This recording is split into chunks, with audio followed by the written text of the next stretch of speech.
ये किसी दोस्त के यहाँ खाना खाने जाना है, आज तुम अकेले ही खा लेना।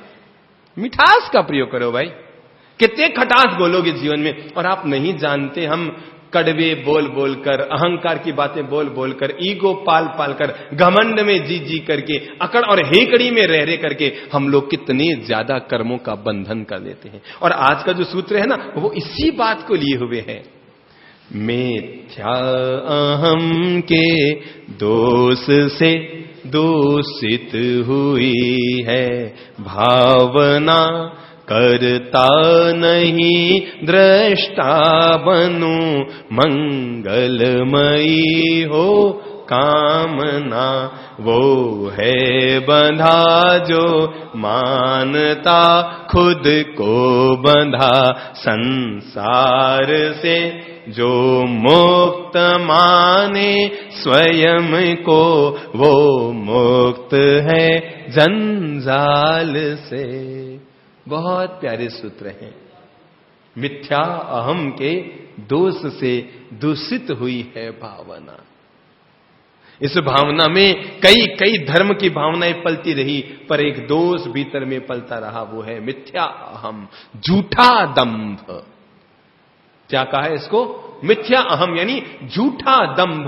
मैंने कहा, मैं सोच रहा हूं, मैं मालिक हूं, मेरे किए सब हो रहा है, मेरे सोचे हो रहा है, मैं करता हूं तो दुनिया चलती है। और वो मिथ्या दंभ वैसे ही होता है हूबहू जैसे बैलगाड़ी के नीचे कुत्ता चलता है और कुत्ता सोचता है अगर मैं बाहर निकल गया तो बैलगाड़ी नीचे गिर जाएगी, मेरे भरोसे ही बैलगाड़ी चल रही है।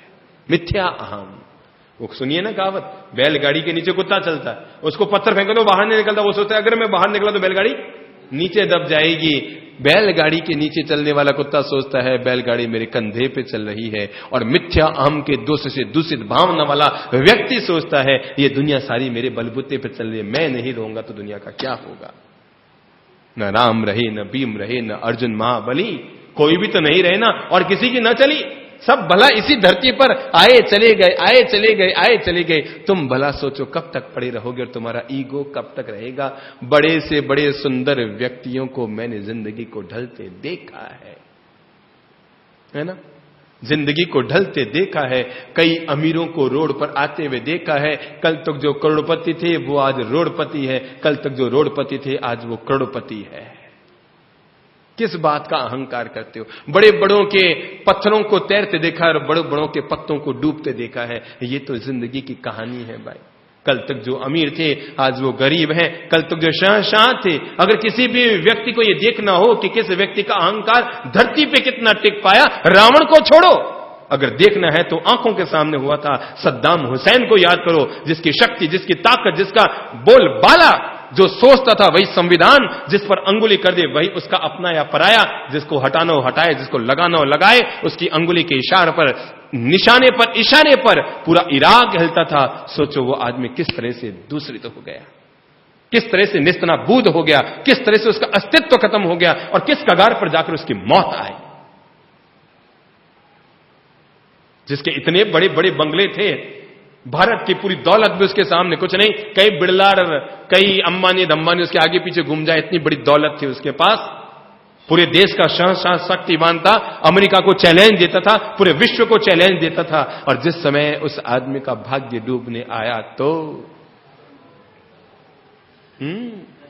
उसका किस तरह से हमने समापन होते हुए देखा था ना, किस तरह से वो न्यायालय में पागल की तरह उल जलूल बोलने लग गया था ना। और ये सब कितने दिन में हुआ? केवल 50 दिन में, 60 दिन में, 70 दिन में। सोचो 70 दिन में जब व्यक्ति का भाग्य इस तरह पलट सकता है तो सोच ललित प्रभु, तो सोच तो किस बुद्धि का अहंकार करता है, किस ज्ञान का अहंकार करता है, किस परिचय का अहंकार करता है, किस प्रवचन का अहंकार करता है। अरे कब तेरी बुद्धि भी सठिया जाएगी, कब ये दिमाग कमजोर हो जाएगा, कब कभी हाथ में, कभी पांव में, कभी दिमाग में, कभी जबान पर, कब किसका पैरालिसिस हो जाए पता थोड़ी लगता है। इसलिए इस बात का कोई ईगो मत पालो, मैं। मिथ्या अहम के दोष से दूषित हुई है भावना। व्यर्थ का दंभ आदमी के मनों में, मन विकारों में चलता रहता है, मानसिकता में पलता रहता है। मैंने क्या, ईश्वर की कृपा थी सो मुझसे हो गया, मैंने क्या किया, मुझसे ऐसा होना था सो हो गया, परक परिवार का सौभाग्य था, ये उपधान उनके घर को मिलना था सो मिल गया। इसमें अहंकार किस बात का कि हमने कराया, कि मैंने किया।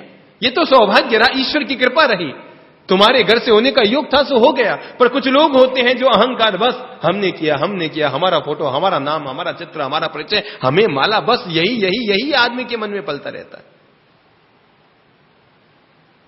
आदमी को चाहिए यश की कामना ना करे, यश की अभिलाषा ना करे, मन में कोई भावना ना भाए मुझे अमुक चीज से यश मिले। ईश्वर की कृपा रही, मेरे हाथ से यह सत्कर्म होना था, भगवान की कृपा रही, हो गया।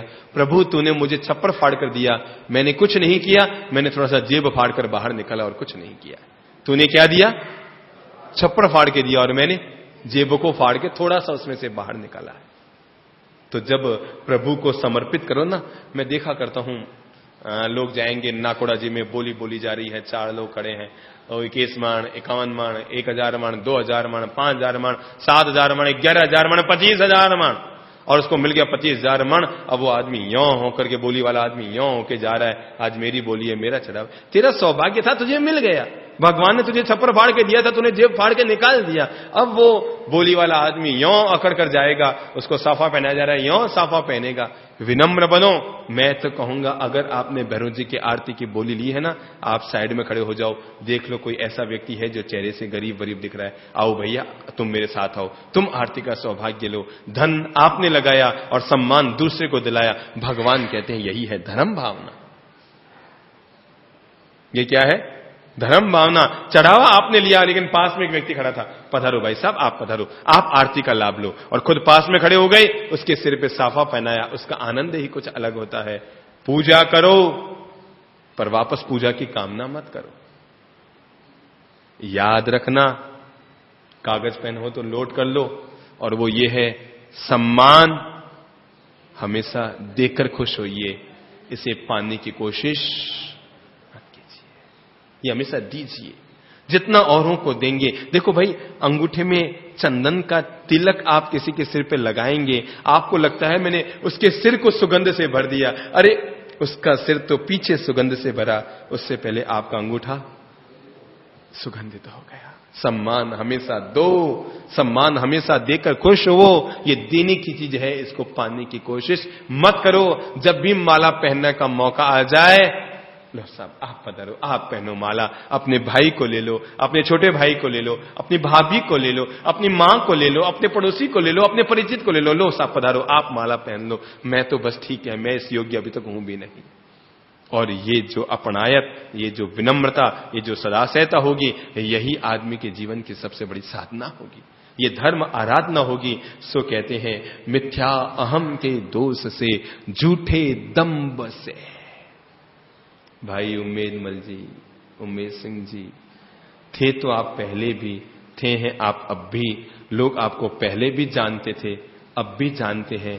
फर्क केवल इतना सा है, पहले लोग आपको जानते थे, अब लोग आपको चाहते हैं। ये फर्क कहां से आया? ये विनम्रता ने दिया। पहले लोग जानते थे, मेरे पिता को पहले लोग जानते थे, पर जब वो विनम्र हो गए, जब वो सदासहता से भर के शांत हो गए, तब लोग उन्हें चाहने लगे। अहंकारी आदमी को लोग जानते हैं, पर विनम्र आदमी को लोग चाहते हैं। अपनी जिंदगी में अपनी पहचान मत बनाओ, लोगों के दिलों में अपनी चाहत बढ़ाओ, जगह बनाओ। और जगह बनाने के लिए 4 लोगों के बीच अपने अहंकार की बात मत करो। 4 लोगों के बीच कहो साहब मैंने नहीं बनाया, मैंने कुछ नहीं किया, सब हमसे क्या हो रहा। मैं अब तक कम से कम 100 बार मैंने इन अशोक जी पारों को कह दिया होगा कि भाई आप बहुत तकदीर वाले हैं, आपने लाभ मिल गया। इस आदमी का एक ही फिक्स जवाब है, रजिस्टर्ड पंजीकृत जवाब यही रहा, सब हमने कुछ नहीं किया, आपकी कृपा रही सो हमारे हाथ से हो गया, हम क्या करने वाले, हमने कुछ नहीं किया, हमसे कुछ नहीं हुआ, हम नहीं मारा साहब, हमसे नहीं मारा साहब, हमने कुछ नहीं किया, आपकी कृपा रही, हाँ आपने हमें लाभ दे दी। व्यक्ति विनम्र रहेगा और अपने कार्य का यश, हो सकता है सारा काम मैंने किया, फिर भी मैं किसी पास के स्टाफ से कहूंगा साहब इन्होंने सारा काम किया है, इसने किया है, इसको साधुवाद दीजिए, मानकर चलिए। अरे मुझे तो सब साधुवाद देंगे ही देंगे, तय है, पर अगर मैंने उसको साधुवाद दे दिया तो अगले क्षण में वो दौड़ दौड़ के काम करेगा। इसलिए साधुवाद लो मत दो। हो सकता है सारा तुमने किया है, तुम्हारे द्वारा तुम्हारे हाथों हुआ है, घर में आज संपत्ति दौलत तुम्हारे हाथ से आई है, लेकिन फिर भी कहो नहीं साहब मेरा क्या है, सब लोगों ने परिश्रम और मेहनत की, सो आज हम यहां तक पहुंच गए, इस मुकाम तक पहुंच गए। ये सोच, इसी का नाम है धर्म। ये विनम्रता, ये सदा सहता, ये परिवार में मिठास घोलती है, जिंदगी में मिठास घोलती है और लोगों के जिगर में हमारे लिए जगह बनाती है, हमारे लिए स्थान बनाती है, लोगों के दिलों में हमारे लिए प्रेम भरा स्थान बनता है। हां, वो आदमी कितना महान है।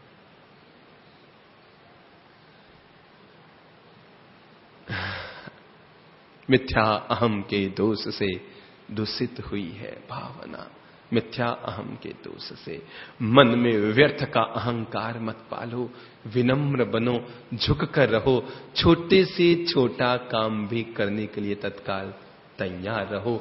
दुनिया में कोई भी काम छोटा नहीं होता। अगर झाड़ू लगाना है कि पोंछा लगाना है कि और कोई कचरा फेंकना है, दुनिया में कोई भी काम छोटा नहीं होता। ये अहंकार मत पालो, मैं भला ऐसे कैसे करूं, मैं भला ऐसे कैसे करूं। अरे मेरे भाई याद रखना, दुनिया में अगर मुकेश और अनिल अंबानी भी निवृत्त होने जाते हैं तो अपनी बैठक तो अपने हाथ से ही धोते हैं, नौकर से तो नहीं धुलवाते। क्यों जी, ये आपको क्या सोच है? वो अगर निवृत्त होने जाते हैं तो अपनी बैठक लगभग खुद ही धोते होंगे, जहां तक मैं समझता हूं, नौकर से शायद ही दिलवाते होंगे, है ना। तो जब वो काम करने में संकोच नहीं, तो दुनिया में बड़े से बड़े आदमी को कोई भी छोटा काम करने में कहां संकोच। काम पड़ने पर झाड़ू निकाल लो, काम पड़ने पर ये कर लो, तत्काल प्रभाव से सारे काम करते रहो। अहंकार करके, ईगो करके मत बैठे रहो। मैं आपको बताऊं, आप लोग तो सुबह अंदर रहते हैं यहां पर, मैं कभी कभी भोजनशाला में जाता हूं उधर। आप लोग तो सुबह यहां प्रतिकोण में रहते हैं, सुबह पढ़ने का चक्कर में वहां जाता हूं, मैं देखा करता हूं, मुझे इतनी खुशी होती है। मैं लोगों को कहा करता हूं कि हमारे दिल में आपके लिए जगह थी। निश्चित तौर पर इनके पिताजी जसवंतराज जी हमारे बहुत करीबी व्यक्ति थे, हमसे प्रेम रखते थे, हमारे दिल में जगह थी।